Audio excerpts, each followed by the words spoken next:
नमो अरिहंताणं नमो सिद्धाणं नमो आयर्याणं नमो वज्रायाणं नमो लोई सब्बसाहुणं एषो पंच नमोकारो सब्बपावपनाशनं मंगलानं च सब्बेसे हवै मंगलम् मंगलम भगवान वीरो मंगलम गौतम प्रभु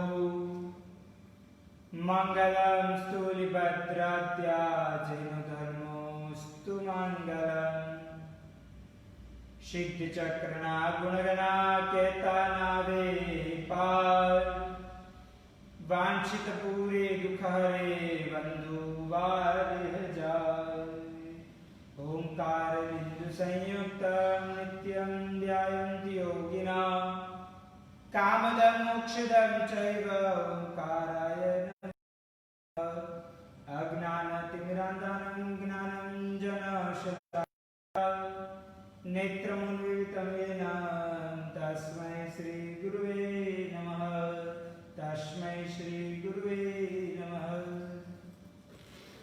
धर्मजिज्ञासु भाइयों और बहनों, नवपद जी की शाश्वती ओली का आज 7वां दिन। नवपद में 7वां पद यानी कि सम्यक ज्ञान का पद बोला जाता है। देरासर के अंदर भी जब हम जाते हैं 3 ढकलियां करते हैं, तब पहली ढगली दर्शन पद के लिए, दूसरी ज्ञान पद के लिए और तीसरी चारित्र पद के लिए होती है। यानी कि दर्शन, ज्ञान और चारित्र के अंदर जो मूलभूत बीच वाला कोई मार्ग हो तो वो ज्ञान का है। ज्ञान के द्वारा ही हमारी सही पहचान हो सकती है। जो व्यक्ति धनवान होता है वो अपने गांव तक उसकी प्रसिद्धि प्रख्याति रहती है, परंतु जो व्यक्ति ज्ञानी होता है वो जहां पे भी जाता है वहां पे प्रसिद्ध बनता है। तो भाग्यशाली वैसे प्रकार से कि ये सम्यक ज्ञान का दिन है। जब तक ज्ञान नहीं होता तब तक चारित्र नहीं होता, और जब तक सम्यक चारित्र नहीं होता तब सम्यक तप आता नहीं। इसलिए ज्ञान बहुत महत्वपूर्ण कहा जाता है। हर व्यक्ति ज्यादातर तरीके से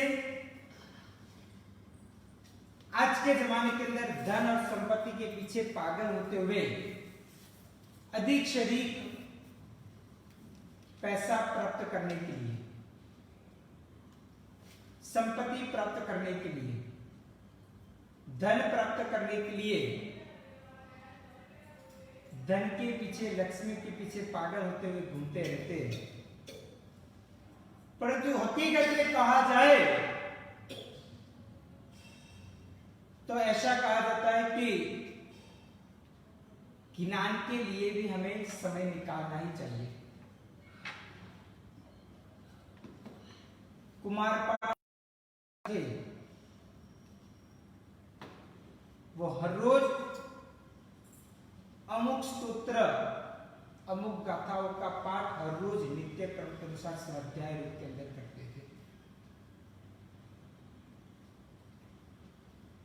भाग्यशाली ज्ञान के लिए तो कहा जाता है कि ज्ञान की जो भी प्रकार की चीज हो, पुस्तक हो, पेन हो, पेंसिल हो, किताब हो, नोटबुक हो, इत्यादि जो भी प्रकार की सापड़ा सापड़ी आदि वगैरह जो भी हो, वो सभी ज्ञान का ही एक प्रकार का साधन कहे जाते हैं। अगर ज्ञान के साधन इत्यादि में भी हम अपने जीवन काल के अंदर उनकी आसाधना करते, उनको पैर लगाते, तो अभी पाप लगता है। दूसरी बात कि कई सारे लोग ऐसे अज्ञानी हैं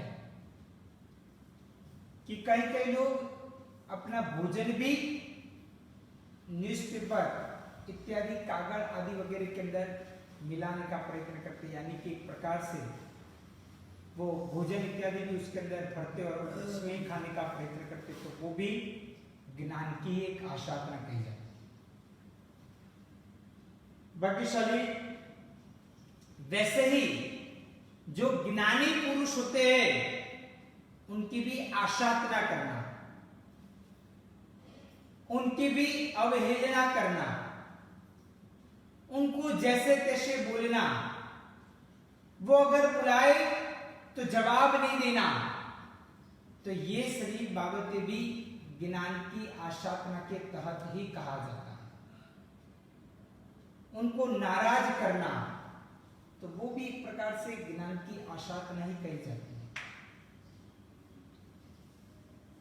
और कई लोग तो लिखे हुए कपड़े पहनना, उनके बाद भोजन करते हुए झूठे मुंह बोलना, उनके पश्चात झूठ बोलना, गलत तरीके से दूसरे व्यक्ति को फंसाना, तो ये भी एक प्रकार की ज्ञान की ही आसाधना कही जाती है।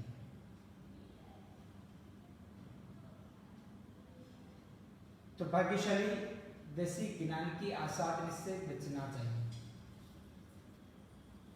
कई लोग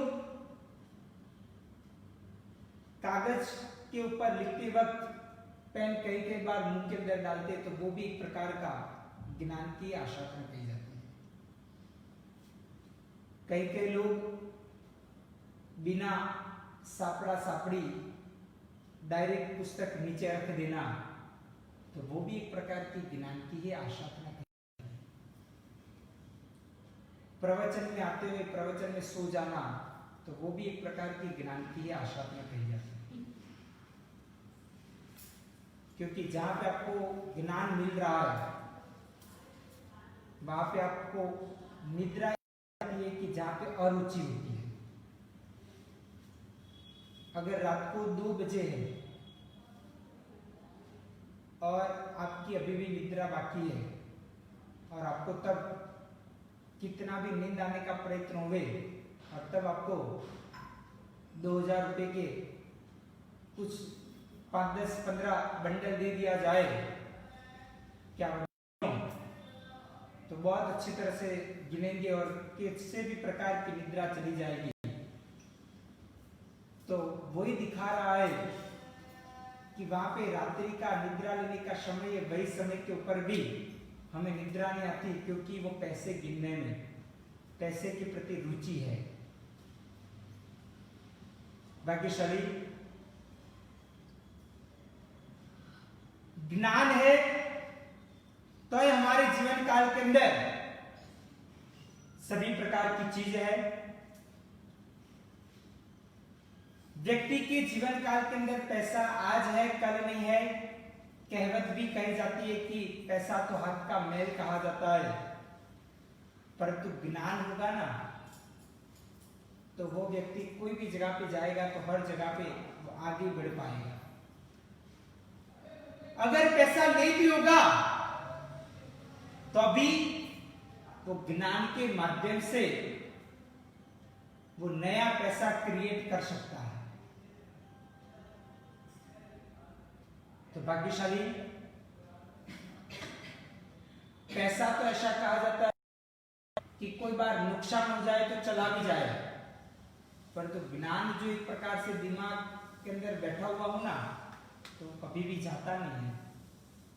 उसको जितना स्वाध्याय करोगे, जितना रिफर करते रहोगे ना, उतना मजबूत होगा। ऐसे प्रकार के ज्ञान की बात इधर बताई गई है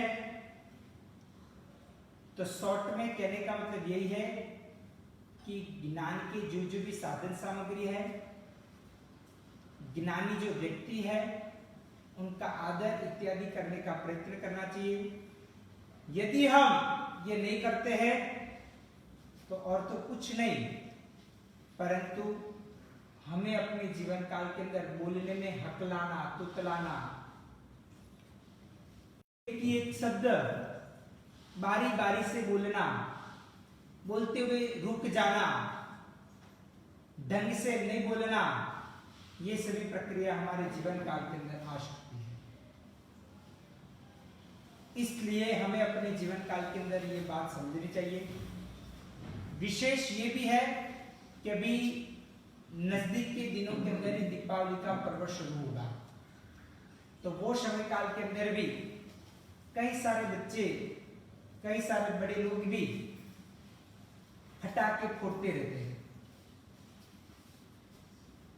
तो भाग्यशाली पटाखे फोड़ने के द्वारा कुछ भी हासिल नहीं होता, उसके अंदर एकमात्र तरीके से ज्ञान की ही आशादना होती है। कई कई जगह पे लोग शादी विवाह के अंदर भी पटाखे फोड़ते हैं, कई लोग बर्थडे पार्टी के अंदर भी पटाखे फोड़ते हैं। तो ये पटाखे फोड़ने के द्वारा भी हमारे जीवन काल के अंदर ज्ञान की आशादना होती है और ज्ञान हमारे से दूर चला जाता है, ज्ञानावर्णीय कर्म लगता है। अगर ये ज्ञानावर्णीय कर्म तोड़ना है तो ज्ञानी जन का विनय, विवेक, व्यावज भक्ति करनी चाहिए। उनके सामने कभी भी बोलना नहीं चाहिए, उनका आदर सत्कार और मान रखना चाहिए। हो सके तो नित्य ज्ञान के 5 खमाश्रा कम से कम देना चाहिए। हो सके तो 5 लोकस का कौशक भी ज्ञान के लिए करना चाहिए। और इस प्रकार ये सम्यक ज्ञान की आराधना आज के दिन ये ज्ञान पद के माध्यम से करने का प्रयत्न करना चाहिए। ज्ञान के 51 भेद कहे जाते हैं। इस प्रकार से यह ज्ञान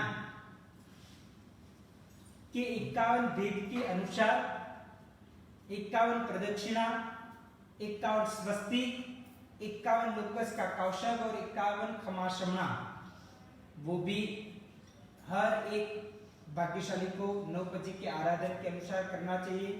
जो शायद नौपजी की आराधना नहीं करते वो भी ये कार्य तो कर ही सकते हैं, तो उनको भी विशेष इसका ध्यान और ख्याल रखना चाहिए। दूसरी बात कि ज्ञान का वर्ण कहा जाता है तो सफेद ज्ञान पद का। इस कारण से जो भी भाग्यशाली आंबेल करना चाहते हैं विधान के द्वारा, तो सफेद वर्ण का यानी कि चावल का आज आंबेल करने का विधान कहा जाता है। श्रीपाल महाराजा की अभी बात करें तो श्रीपाल महाराजा अपने जीवन काल में बराबर कोंकण नाम के देश के अंदर, ठाणा नाम की नगरी के अंदर शादी हो चुकी है और उनके वहां कोई स्वार्थभाव का मिलन हुआ। स्वार्थभाव को पूछा गया, स्वार्थ यानी कि कोई व्यापारी, उनको पूछा गया कि आपने कोई कौतुक दिखाया और आप कहां से आ रहे हो और कहां पे जा रहे हो। उन्होंने कहा कि मैं कांतिपुर नाम के नगर से आ रहा हूं और मैं कम्बुद्वीप यानी कि कंबोज की ओर जा रहा हूं। बोला कि मैंने रास्ते में एक कुंडलपुर नाम का नगर, इधर से करीब, इधर से यानी कि ठाणा नाम की नगरी से बहुत दूर है और कुंडलपुर नाम का नगर है, वहां पे मकर केतु नाम का एक राजा राज करता है। उनकी पट रानी का नाम कपूरतिलका है और उनको 2 लड़के हैं। उनके ऊपर एक लड़की हुई है, उनका नाम गुणसुंदरी है। अभी ये गुण सुंदरी ऐसी है कि वो गुणों का एक साथ में समूह जैसे मिला हो, वैसे प्रकार के वो गुणवान है। वो गुण सुंदरी रूपवान है, स्वरूपवान है, सौंदर्यवान है, अप्सरा जैसी लग रही है। और उसके अलावा वो स्त्रियों की जो 64 कला है, वो 64 कला के अंदर भी बहुत कुछ माहिर है। और वैसी ये गुण सुंदरी छोटी उम्र से ही संगीत का, म्यूजिक का बहुत शौक होने के कारण संगीत के अंदर वो बहुत कुछ आगे बढ़ी। आगे बढ़ते हुए उसके संगीत के पंडित शिक्षक के माध्यम से उसने वीणा सीखा और वीणा बजाने के अंदर इतनी माहिर हो गई कि कोई भी प्रकार का राग, रागिणी आदि वगैरह बोलो तो वो सहजता पूर्वक बजा सकती है। और वो जब भर यौवन के अंदर आई तब उसने सोचा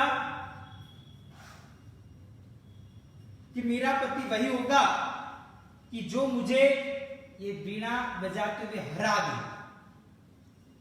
वही मेरा पति बोला जाएगा। यानी कि मेरे से भी कुछ ये संगीत के अंदर, वीणा के अंदर कुछ आगे हो।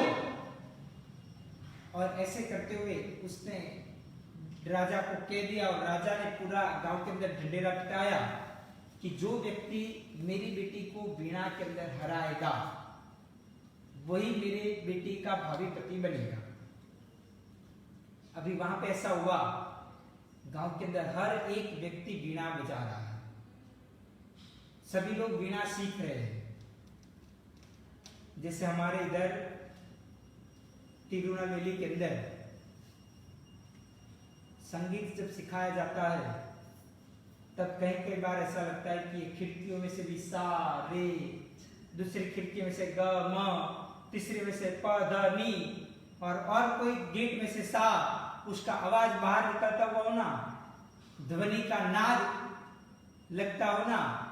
कई बार तो जब रविवार को संडे स्पेशल जो संध्या भक्ति इधर होती है ना, उसमें दिखते हैं तो कई सारे हमारे तिरुनेलवेली के बच्चे भी बहुत अच्छी तरह से नृत्य आदि वगैरह करते हैं। और उसके साथ अलग अलग प्रकार के संगीतों के वाद्य के साथ वो एक प्रकार की अपनी प्रस्तुति देते हैं। कितने मीठे मधुरे राग रागिणी के माध्यम से वो देते हैं। इस प्रकार इधर तो सिर्फ यही भवन में से संगीत का, नाद का आवाज आता है। कोई खिड़की में से मालकोस राग बाहर निकलता है तो कोई खिड़की में से काफी राग बाहर निकलता है। इस प्रकार उसका ध्वनि का नाद सुनाई देता है। परंतु वो कुंडा का नगर था ना, वो पूरी की पूरी नगरी में से हर अलग अलग दिशाओं में से, हर अलग अलग तरीके से राग रागिनी बाहर निकलते थे और ध्वनि का नाद आ रहा था। यानी कि हर घर घर में कम से कम 2-3 वीणा तो होती ही रहती थी और वहां पे संगीत का नाद होता था। सही बात कहूं ना तो हम जहां जहां पे चतुर्मास करते हैं ना, तो वहां के श्रावक श्राविका ही बोलते हैं कि महाराज साहब आप जहां पे चतुर्मास करते हैं वहां पे कम से कम और कुछ नहीं तो जो संगीत के वाद्य बेचने वाले होते हैं ना, उसको तो कम से कम कमाई हो ही जाती है। कि आज देखो तो घर घर के अंदर सभी के वहां पियानो, चाहे छोटा हो चाहे बड़ा हो, जैसे जैसे चतुर्मास की शुरुआत जैसे जैसे आगे बढ़ते रहे, 10 दिन 15 दिन हुए ना, तो देखते हैं ना तो कोई पीछे के रोड से, कोई आगे से, कोई अन्य अन्य जगह से, अलग अलग गलियों के अंदर से कोई बड़ी औरतें, कहीं छोटे छोटे बच्चे, कई बड़े बड़े इस प्रकार इधर आते हैं संगीत सीखने के लिए। और ऐसा एक प्रकार का जो हमारा जैन शासन का स्तवन, सज्जाय इत्यादि सीखने का प्रयत्न करते हैं। तो भाग्यशाली कई बार तो उनको देखते हैं तो ऐसा लगता है कि ये तो साक्षात संगीत शाला बन गई है। साक्षात इधर तो संगीत का यज्ञ चलता हो ना, चाहे दिन में 2 घंटे 3 घंटे 4 घंटे, और कई कई बार तो लोगों को ऐसा भी लगता है कि कितनी भी कोरोना नाम की बीमारी का दवाई न मिला हो, पर तो शायद तिरुनेलवेली में आ जाए और उधर संगीत के कार्यक्रम के अंदर बैठ जाए ना, तो 2 घंटे में तो शायद वो कोरोना भी भाग जाएगा। तो भाग्यशाली ऐसा ये संगीत का नाद होता रहता है। और सही मायने में कहना चाहता हूं कि संगीत के अंदर एक ऐसी ताकत है, तो शायद मेडिसिन भी वो काम नहीं कर पाए ना, वो कार्य संगीत कर बैठा है। ये बात सही सीरियसली कह रहा हूं कि कई बार व्यक्ति का मूड ऑफ हो गया हो ना, और वो संगीत सुने ना, तो वो एक प्रकार से उसको मूड में वो अपने आप आ जाता है। तो इस प्रकार वहां पे तो जो व्यापारी है ना, कितना भी अच्छा व्यापार चलता हुआ हो ना, तो वो भी साइड बिजनेस बना दिया, मेन बिजनेस को साइड में।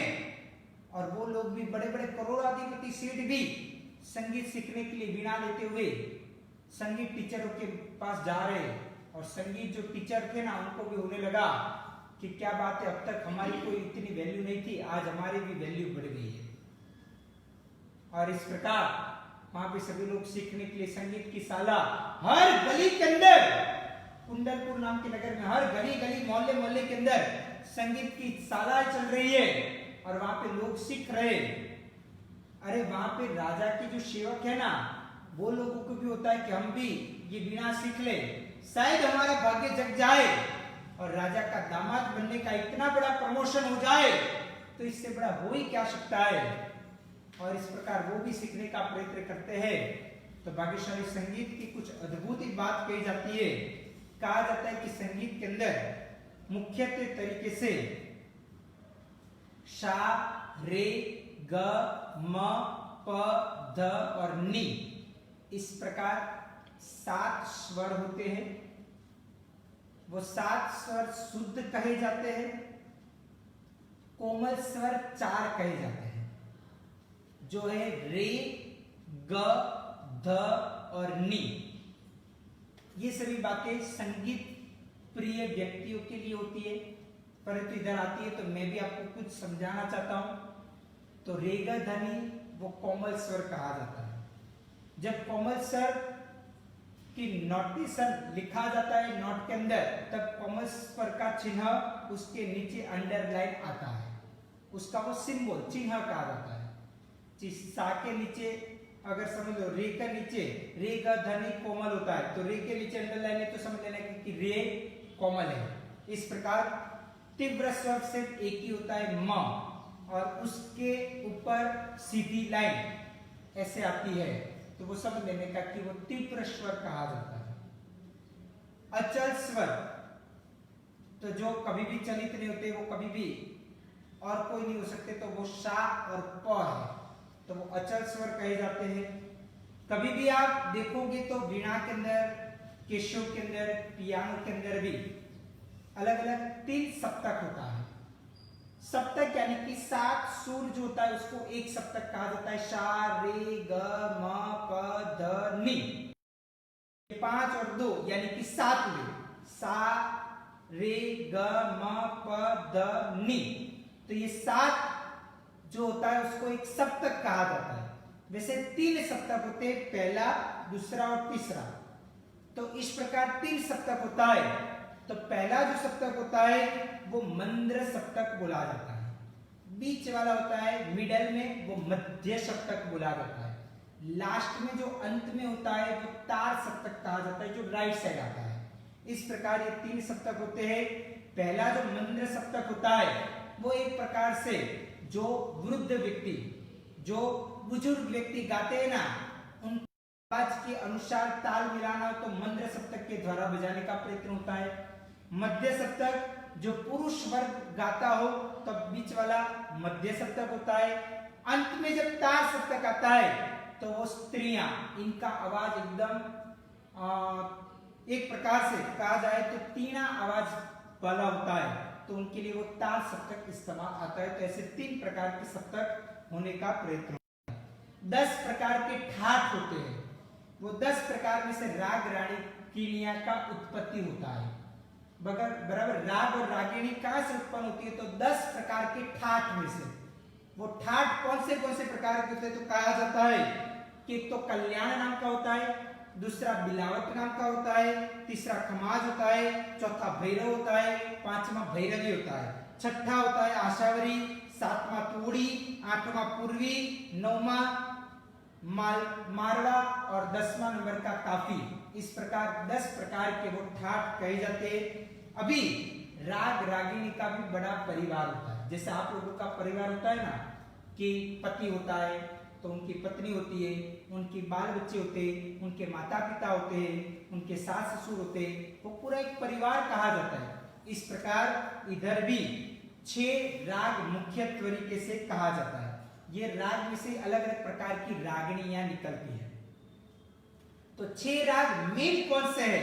तो कहा जाता है कि सबसे पहला श्री राग, दूसरे नंबर के अंदर वसंत, तीसरे नंबर के अंदर पंचम, फिर भैरव, बाद में मेघ और बाद में नर नारायण। इस प्रकार के 6 राग है। हर एक राग को 6 रागिणियां हैं, यानी कि राग को पति कहा जाए तो उनकी एक एक को 6 रागिणियां यानी कि पत्नियां, ऐसा समझो एक परिवार के समान वो है।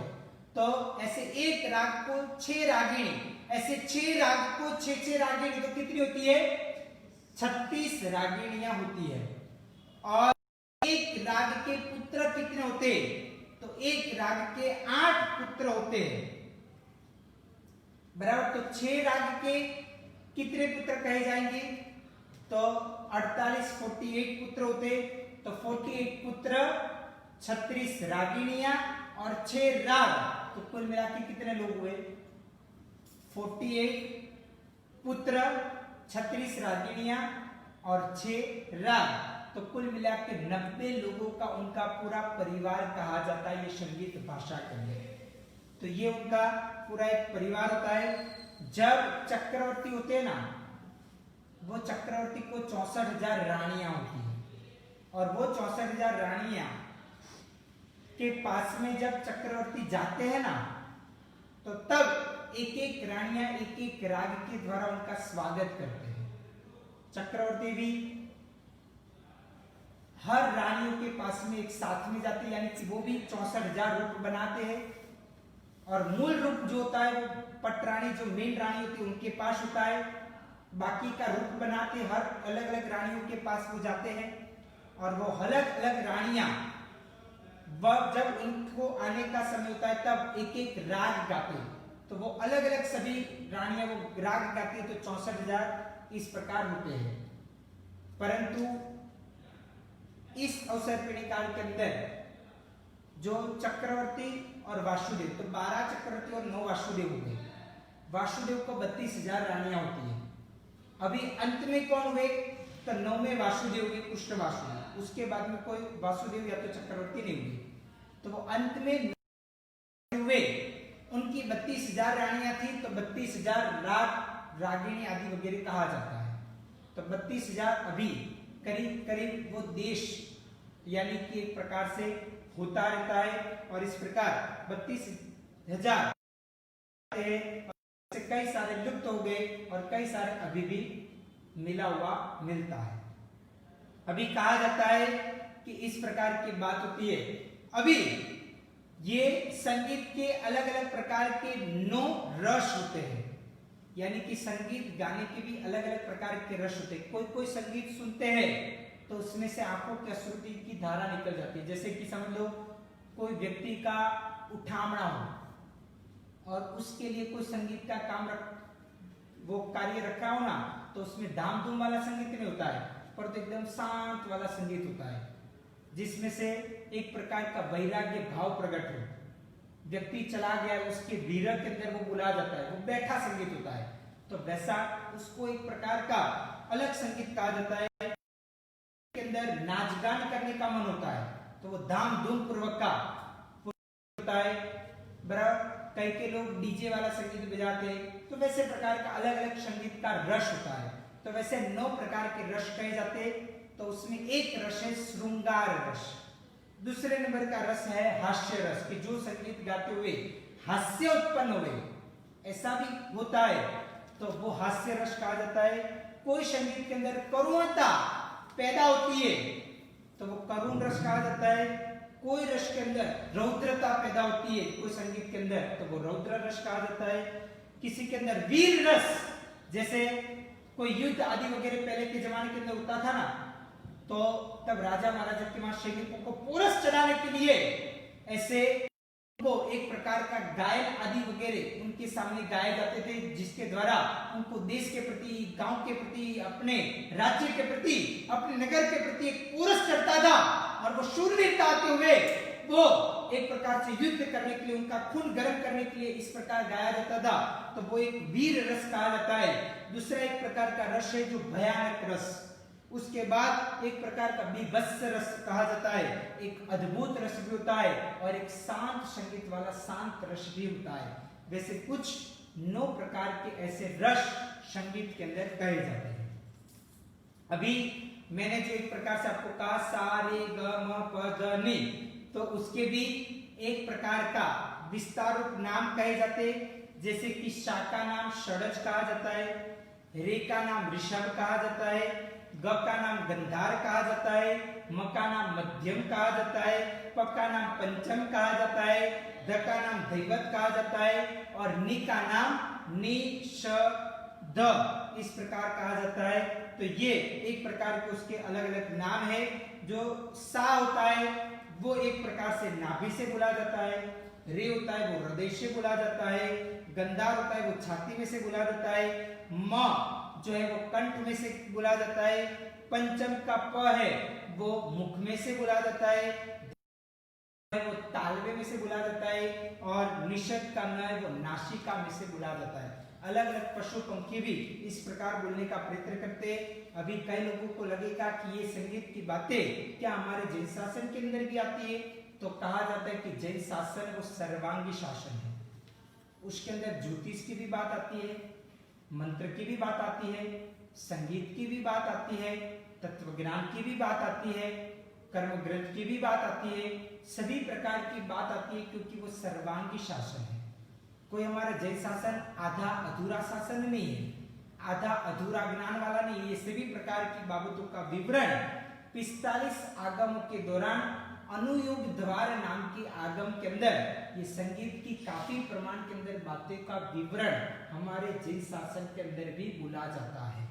तो ऐसा प्रकार के संगीत का ये सभी बाबतों का ज्ञान वहां पे आता है। तो ये सभी प्रकार की बाबतों का विवरण ये सार्थवा श्रीपाल महाराजा के समक्ष कर रहे और उनको कह रहे कि ऐसा प्रकार के ये गांव मैंने एक कौतुक के समान उनको देखने का प्रयत्न किया। तभी इस प्रकार की बात कही। सार्थवा से खुश होते हुए श्रीपाल महाराजा ने उनको कुछ भेंट सौगात दी। सार्थवा वहां से आगे बढ़ने लगा।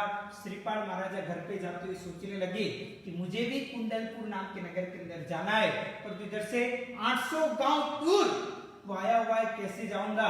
उन्होंने सोचा कि काश मुझे भी यानी कि मनुष्य को भी एक प्रकार से पंछी की तरह पांख मिल गई होती तो हम भी इधर से उड़ते उड़ते पहुंच जाते। तो शायद ये आजकल के जमाने के अंदर इंडियन एयरलाइंस या तो जो भी प्रकार की फ्लाइट, हेलीकॉप्टर इत्यादि का जो काम होता है वो शायद आज नहीं होता, परंतु क्या करें, मनुष्य को पांख नहीं दिया गया है। मनुष्य को 2 हाथ दिए, 2 पैर दिया है, 1 मुख दिया है, परंतु 2 पांख जो पंखी को दिया हुआ है, पक्षी को, वैसा शायद ये मनुष्य को दिया होता तो कितना अच्छा रहता। तो मैं भी आज उड़ते उड़ते हुए कुंडलपुर नाम के नगर की ओर पहुंच जाता। इस प्रकार उनके मन के अंदर होने लगा।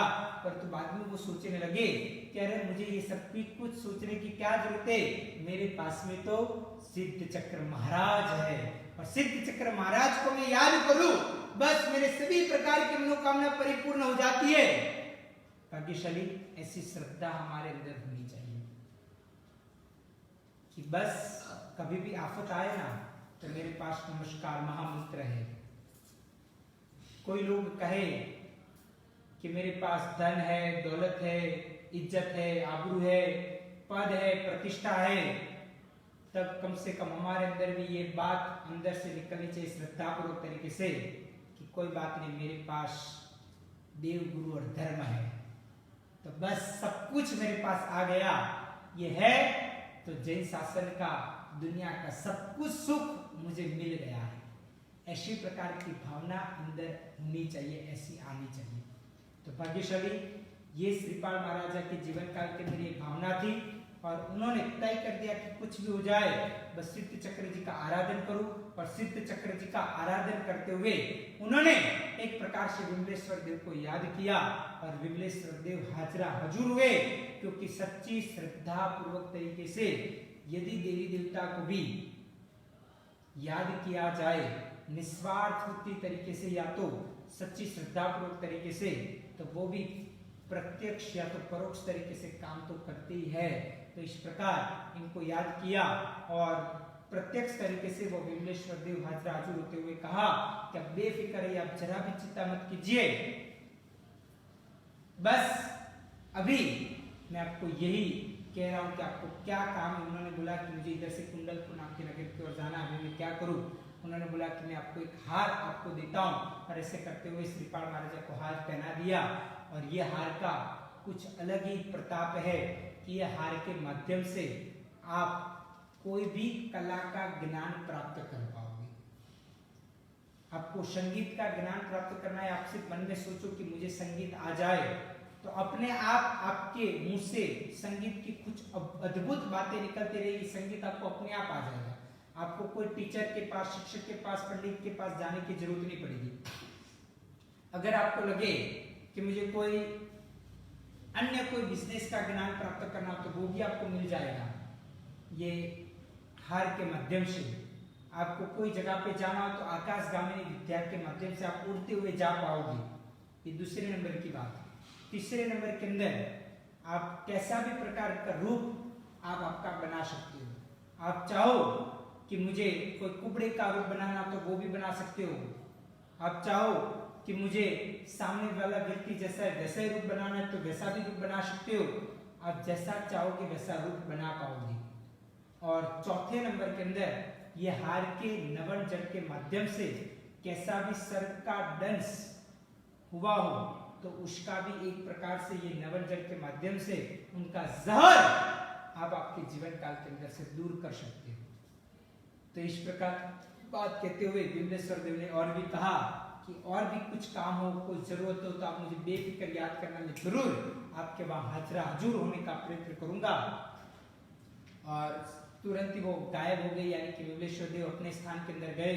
और वो विमलेश्वर देव कहाँ पे, तो कहा जाता है कि पहले देवलोक के अंदर, सौधर्म देवलोक के अंदर वो देवता तरीके से वो विमलेश्वर देव कहा जाता है। और बाद में श्रीपाल महाराजा बस रात्रि करीब करीब हो गए, वो सो गए। और सुबह में उठते हुए उन्होंने याद किया कि अभी मुझे जाना है कुंडलपुर नाम के नगर में।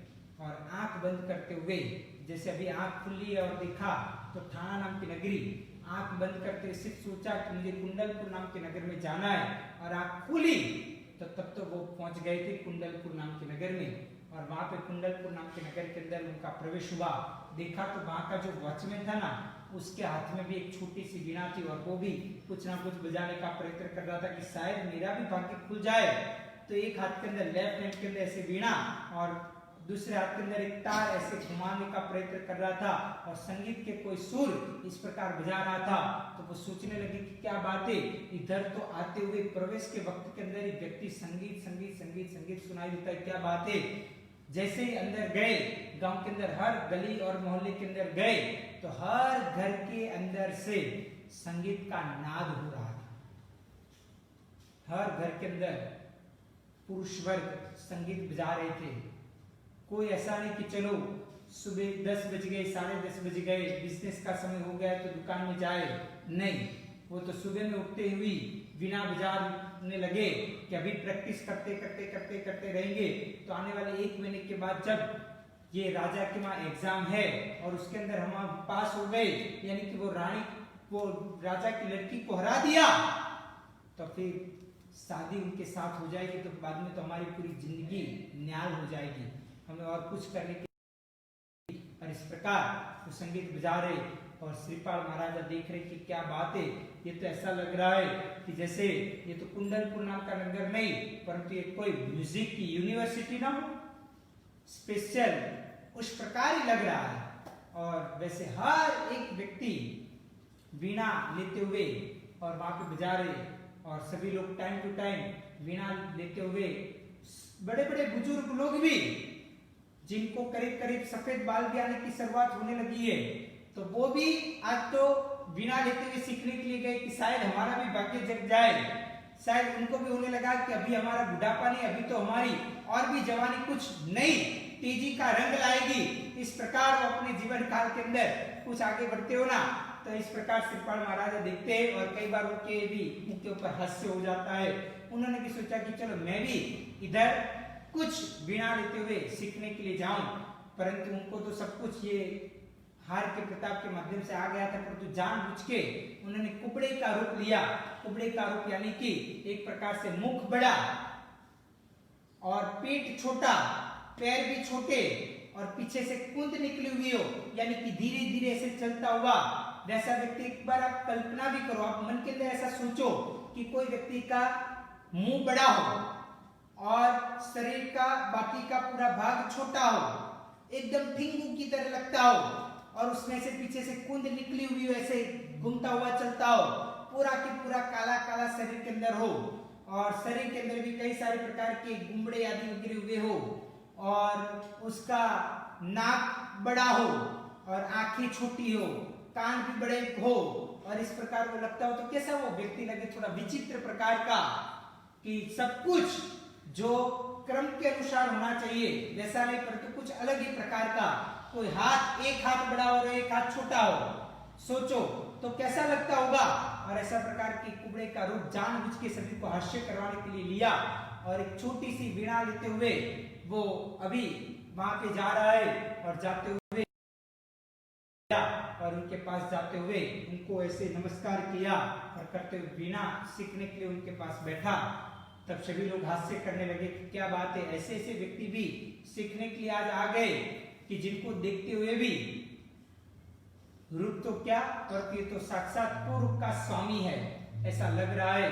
तो अभी उनको भी ये राजा की लड़की को शादी करने की ख्वाब अभी भी उसके जीवन काल के अंदर है कि कोई सामान्य लड़की भी उसको नहीं मिल सकती, तो राजा की लड़की तो कैसे मिलेगी। पर तो कोई बात नहीं, तो अभी संगीत सीखने के लिए आए, बहुत अच्छी बात है। और इस प्रकार वहां पे सीखने के लिए बैठ गए। उनको एक प्रकार से तलवार का गिफ्ट दिया, सोने की तलवार जेब में से निकालते हुए वो शिक्षक को गिफ्ट के अंदर दिया, क्योंकि बोला जाता है कि कभी भी मुफ्त के अंदर कुछ भी मिलता नहीं है।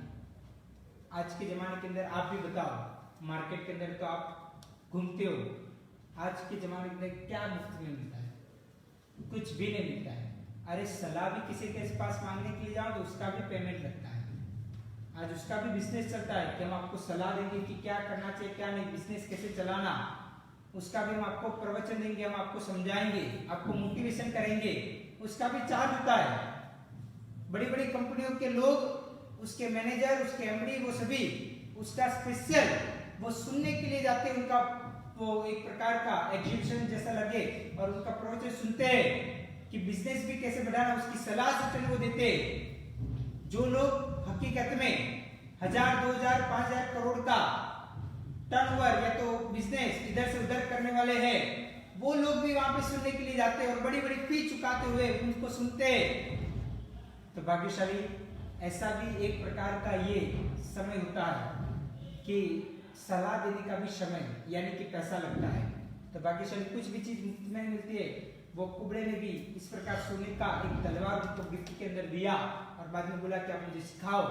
तब शिक्षक जो था वो उन्होंने वीणा लेते हुए सिखाया कि देखो ऐसे पकड़ते हुए लेफ्ट हैंड के अंदर पकड़ना चाहिए, राइट हैंड से ऐसे तार को ऐसी प्रकार घुमाना चाहिए। और ये श्रीपाल महाराज जो कुबड़े के रूप के अंदर उड़ाता था, तो अभी जानबूझ के उन्होंने गलत तरीके से पकड़ते हुए जानबूझ के वो तार तोड़ने का प्रयत्न किया ताकि सभी को हास्य हो और सभी लोग सोचने लगे अभी तो वीणा ढंग से पकड़ना भी नहीं आता है और ये लोग क्या सीखेंगे, इस प्रकार सोचने लगे। तो अभी कोई बात नहीं, और करीब करीब 1 महीना की परिपूर्णता होते हुए वो राजकुमारी ने 1 महीने के पश्चात जो अंतिम तारीख आती थी वही दिन उन्होंने कार्यक्रम रखा था कि सभी अलग अलग गांव नगर के लोग इधर आए और वीणा बजाए। और ये जो राजा की लड़की है जिनका नाम गुणसुंदरी, उसको हराए तो गुणसुंदरी भी सफेद वस्त्र के अंदर, एक हाथ के अंदर पुस्तक, एक हाथ के अंदर वीणा, साक्षात माँ सरस्वती का ये रूप लगे, इस प्रकार वो आई। और वीणा भी अलग अलग 7 प्रकार की होती है। कहा जाता है एक वीणा का नाम वीणा बोला जाता है, दूसरे के नाम घोषवती, तीसरे के नाम विपंची, चौथे के नाम कंठ पूर्णिका, उसके बाद बल्कि, उसके बाद तंत्री और उसके बाद परिवादिनी। ऐसी प्रकार की वीणाओं का नाम होते। उनके हाथों के अंदर जो वीणा होती है उसका नाम है नालंदी। सरस्वती माता के हाथ के अंदर जो वीणा है, कम से कम इतना तो याद रखो, माँ सरस्वती के हाथों के अंदर जो वीणा है वो वीणा का नाम क्या है? तो कच्छपी। क्या है? कच्छपी। वो कच्छपी वीणा उनके हाथों के अंदर है। नारद के हाथ के अंदर जो वीणा है वो वीणा का नाम है महती। सर्व को ज्यादातर प्रकार से जो वीणा बोला जाता है वो प्रभावती बोला जाता है। ब्रह्मा के हाथ के अंदर जो वीणा होती है उसका नाम है ब्रह्मती। तुम्बुरु के हाथ के अंदर जो वीणा है ये सभी देवताओं के नाम है। तो कलावती। तुम्बुरु नाम का देव कहाँ पे आता है? तो कहा जाता है कि जब तीर्थंकर भगवान का समोसरण की रचना होती है ना, तो वहां पे तुम्बुरु नाम का देव एक गेट के पास वॉचमैन की तरह खड़े रहते और उनके हाथ के अंदर भी वीणा होती है। तो वो वीणा कौन सी होती है? तो उसका नाम है कलावती। चांडाल नाम का कोई देवता है, उनके हाथ के अंदर जो वीणा होती है उसका नाम है कंटोली। तो इस प्रकार सरस्वती माता के हाथ के अंदर कौन सी वीणा होती है? कच्छपी। बराबर है। तो वो कच्छपी नाम की वीणा होती है। तो इस प्रकार ये वीणा आदि वगैरह लेते हुए गुणसुंदरी एक हाथ के अंदर पुस्तक और एक हाथ के अंदर वीणा लेते हुए वहां पे आई और बहुत अच्छी तरह से स्टेज आदि वगैरह बनाया था। वहां पे वो आते हुए बैठ गई और सभी लोग आते हुए देखने लगे।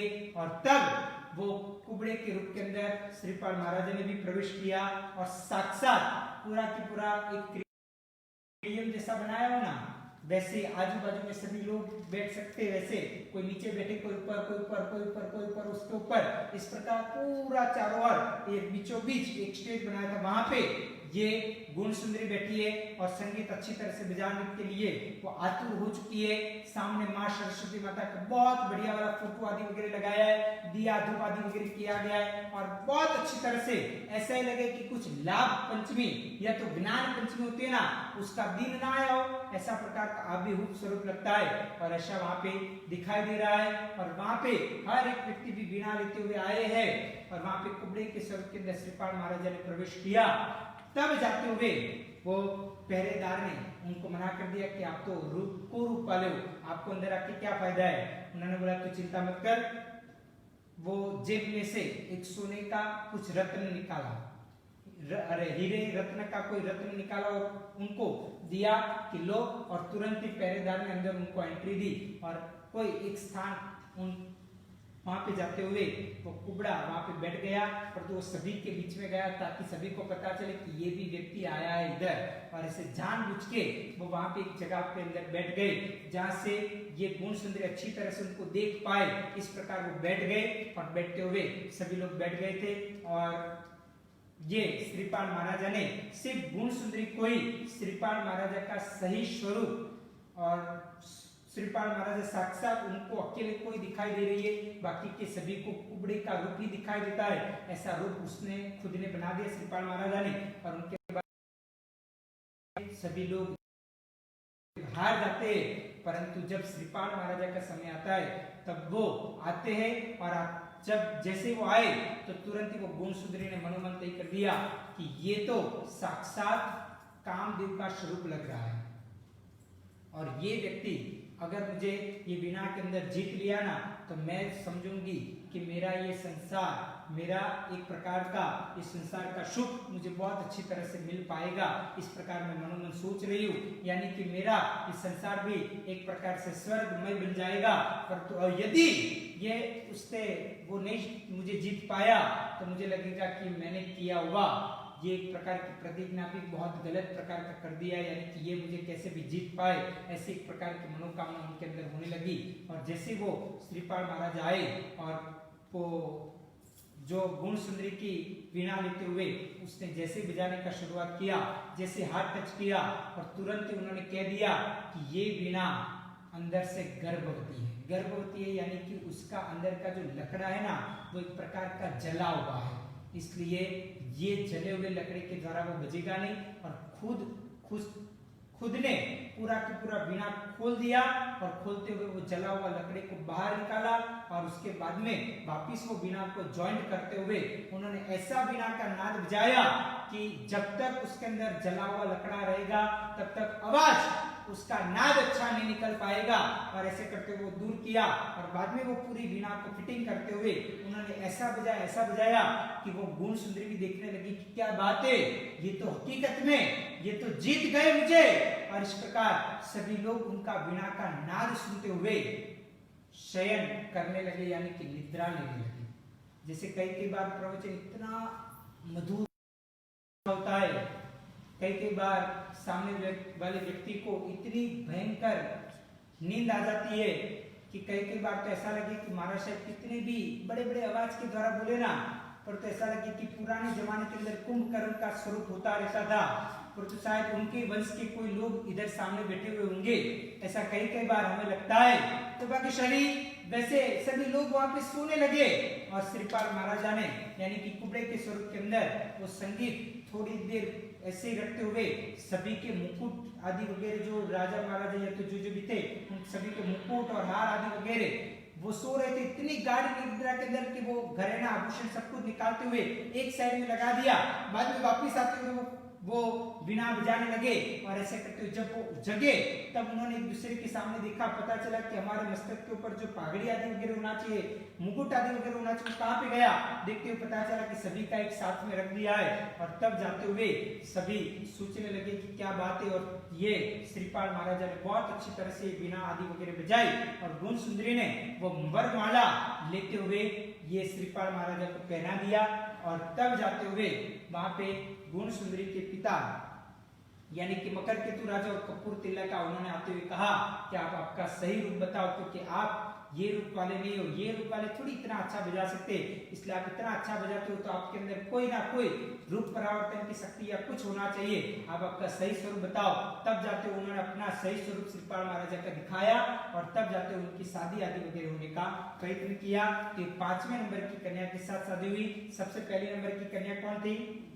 मैना सुंदरी, दूसरी मदन सेना, तीसरी मदन मंजूषा, चौथी मदन मंजरी और 5वीं गुण सुंदरी।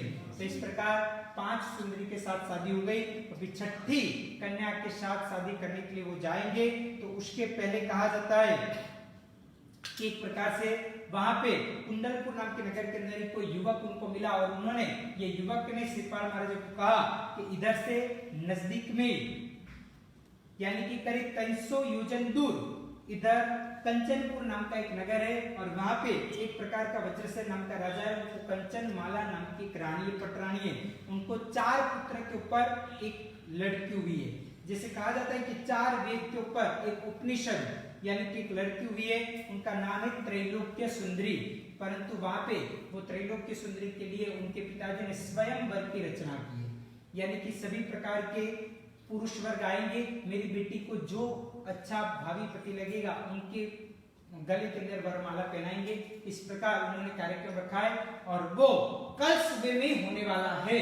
इस प्रकार का कहने लगे। श्रीपाल महाराजा को वापिस मन में हुआ कि चलो मैं वहां पे भी जाऊं, और ऐसे करते हुए वो दिन युवक को भी कुछ ना कुछ सुवर्ण का कोई घरेना आभूषण उनको गिफ्ट के अंदर दिया और बाद में वो घर के अंदर गए, कुंडलपुर नाम के नगर के अंदर राजमहल के अंदर वो अपना जीवन व्यतीत करने लगे।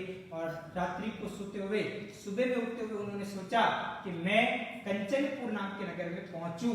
ऐसा जैसे आंख खोली तो सामने कंचनपुर नाम का नगर वहां पे था और कंचनपुर नाम के नगर के अंदर वो पहुंच गए। कंचनपुर नाम के नगर के अंदर जाते हुए वहां पे स्वयंवर नाम के मंडप की रचना हो चुकी थी। उन्होंने कुबड़े का रूप लेते हुए वो गांव के अंदर प्रवेश किया और प्रवेश करते हुए स्वयंवर के अंदर सभी अलग अलग राजा महाराजा और अलग अलग प्रकार के लोग आए थे और वहां पे सभी लोग बैठे हुए थे और वो स्वयंवर मंडप के अंदर सभी लोग धीरे धीरे करते हुए आ गए। वहां पे ये कुबड़े के स्वरूप के अंदर श्रीपाल महाराजा भी जा रहे, पहरेदार वहां पे भी जाने देता नहीं है, पर तो उनको भी कोई सुवर्ण का आभूषण गिफ्ट के अंदर देते हुए वो अंदर पहुंच गए। पहुंचते हुए वो कुबड़े के स्वरूप के अंदर पहुंचे और कोई कोने के अंदर वो बैठ गए। और जो एक त्रैलोक्य सुंदरी है वो त्रैलोक्य सुंदरी को श्रीपाल महाराज का सही स्वरूप दिखाई देता है, बाकी के सभी को कुबड़े का स्वरूप। और ये श्रीपाल महाराजा ने बारी बारी से थोड़े 2-3 सेकंड के लिए श्रीपाल महाराजा, वापिस 2-5 सेकंड के लिए कुबड़े का रूप, वापिस श्रीपाल महाराजा, इस प्रकार बारी बारी से चेंज करने लगे। तो क्या है कि ध्यान ये त्रैलोक्य सुंदरी का वहां पे बारी बारी से जा रहा था। जैसे कोई लाइट भी एक साथ में जलती हो ना, तो उसके तरफ हमारा इतना ध्यान नहीं चाहिएगा, पर तो बंद चालू बंद चालू बंद चालू होगी ना, तो अपने आप हमारा ध्यान वहां पे चला जाता है। तो वैसे ही वो अलग अलग स्वरूप कर रहा है, कुबड़ा श्रीपाल महाराजा, कुबड़ा श्रीपाल महाराजा, इस प्रकार बारी बारी से चेंज करता है। तो तब जाते हुए ये त्रैलोक्य सुंदरी की नजर वहां पे जाती है और त्रैलोक्य सुंदरी को हुआ कि नक्की यही व्यक्ति को के साथ शादी करने जैसी है, मनोमन सोचने लगे। और एक एक करते करते हुए वो दासी आती और दासी एक एक जो राजा महाराजा या तो राज सेवक आदि जो भी आए हुए हैं, तो वो उनका परिचय देती है कि ये राजा ये गांव से आए, उनके ये प्रकार के गुण है, इतना उनका जहर जहरात आदि वगैरह, परंतु तो भी उनके साथ वो वरमाला पहनाने का प्रयत्न करती है, नहीं करती है। ऐसे करते हुए जब एक कोने के अंदर बैठा हुआ श्रीपाल महाराजा की जब बात आई, तब बाजू में एक स्तंभ था, उस स्तंभ के अंदर वो गले की माला यानी कि जो विमलेश्वर देव ने दिया था, वो विमलेश्वर देव उस स्तंभ के अंदर आते हुए उन्होंने धीरे से बोला और अकेली वो त्रैलोक्य सुंदरी को सुनाई दे। वैसे विमलेश्वर देव ने खुद आते हुए कहा कि हे लड़की, अगर तुझे शादी करनी है और संसार तेरा स्वर्ग में बनाना है ना, तो बस अभी तुझे जो सामने ये कुबड़े का रूप वाला जो व्यक्ति दिखाई देता, उसके साथ में तू शादी करना, तो तेरा बेड़ा पार हो जाएगा।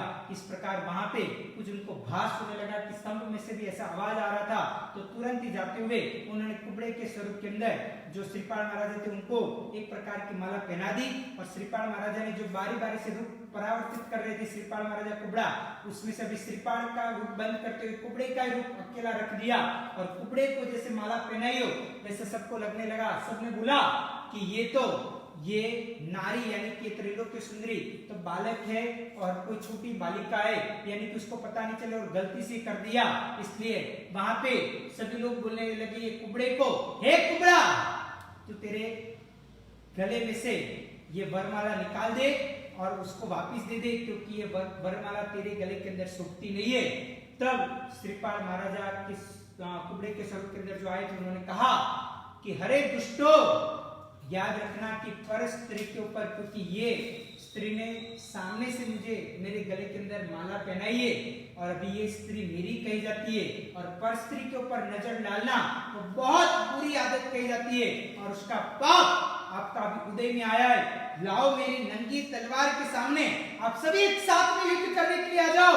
इस प्रकार ये कुबड़ा बोल रहा है। सभी लोग तो अचानक ऐसा देखते हुए छक हो गए कि ये छोटे ढिंगू स्वरूप के अंदर लगने वाला ये कुबड़ा ऐसा क्या ये तलवार निकालते हुए उसका एक हुनर दिखा रहा है।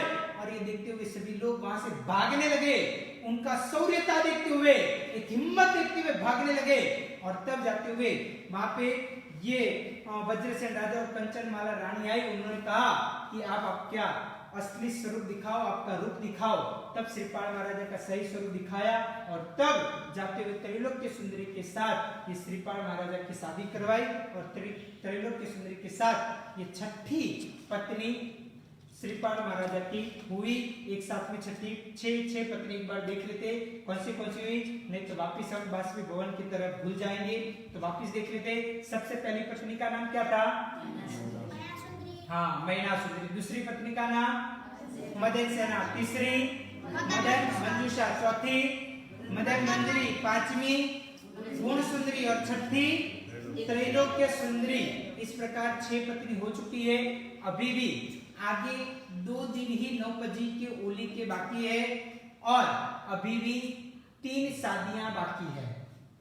2 दिन के अंदर 3 शादियां पूरी करनी है और उसके अलावा श्रीपाल महाराजा का खुद का जो चंपापुरी नाम की नगरी का जो राज्य है वो भी प्राप्त करना है। मैनासुंदरी भी कब से राह देख रही है कि मेरे पति परमेश्वर इतने साल से या तो इतने दिनों से इतने महीनों से गए, वो कब वापिस आएंगे, तो वो भी राह देख रही है। कमल प्रभा माता भी देख रही है।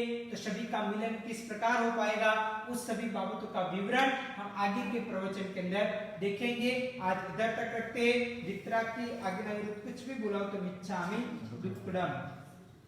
सर्वमंगल मंगल्यम सर्वकल्याण कारणम प्रधानं सर्वधर्माणां जैनं जयति शासनं